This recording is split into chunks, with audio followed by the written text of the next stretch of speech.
niyo ho na-track itong si alias Liudong? Nag-ano po tayo, humingi po tayo ng tulong sa Bureau of Immigration at ito ho ay sa bisa ng isang mission order na inisyu po ni Commissioner Joel Biado ng Bureau of Immigration. So with that po, kahapon po bandang alas 8:30 ng gabi, pinuntahan po namin kung saan makikita itong si Boss Boga kung tawagin natin. Ang totoo niya pong pangalan ay Lin Zun Han. Siya po ay isa sa mga ah, persons of interest po natin na involved po sa pagpapatakbo ng Lucky South 99 sa Porac, Pampanga.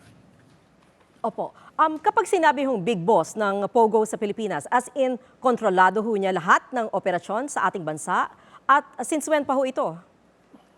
Nagsimula po siyang dumating dito noong 2017 at noong 2017 gumawa na po sila ng mga Pogo Hubs. Ano? Meron po silang Pogo Hubs na naitayo sa Region 1, meron po sa Region 3 and Region 4, meron din po sa Visayas at Mindanao. At dito po sa Metro Manila, meron din po silang tinayo. But very prominent po yung dalawang naitayo niya sa Region 3, yung sa Banban po, Pogo Hub at yung sa Porac Pogo Hub. Okay, na-establish niyo ho ba ang connection niya kay Guo Waping o si Alice Guo?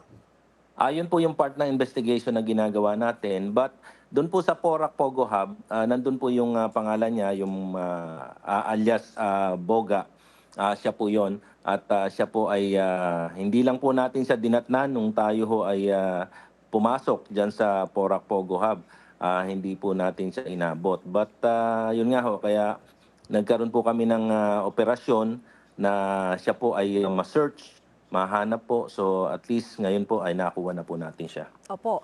Nabigyan daw ho po siya ng residence visa dito sa Pilipinas. Kailan pa ho ito at sa ilalim ng aling administrasyon? Hindi ko lang po mahawak ma'am yung kung kailan po siya nabigyan ng residence visa. But opo, totoo po yun, nagkaroon po siya ng residence visa. Okay, so ano pa hong mga kasong isasampa kay alias Liudong at sa mga kasama niya? Ano po yan, sasampahan po natin ng kasi kasama po yan sa Porac Pogo Hub, nandun po yung pangalan niya. So yung qualified human trafficking, which is a non-bailable offense.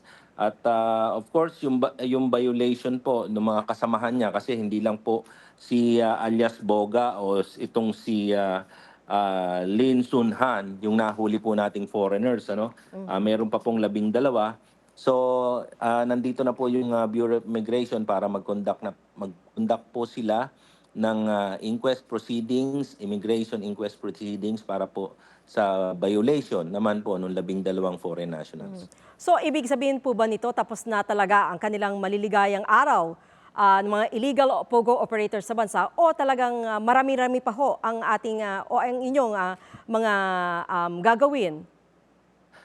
Sa totoo lang po, marami pa po talaga kaming gagawin. Pero ito po, sa pagtutulungan po ng ating pong Bureau of Immigration, ng Team Armed Forces of the Philippines po, at ng ibang ahensya po ng ating pamahalaan, ay tingin ko masusugpo naman po natin at mapapatigil po natin yung pagkalat po nitong illegal pogo dito po sa ating bansa.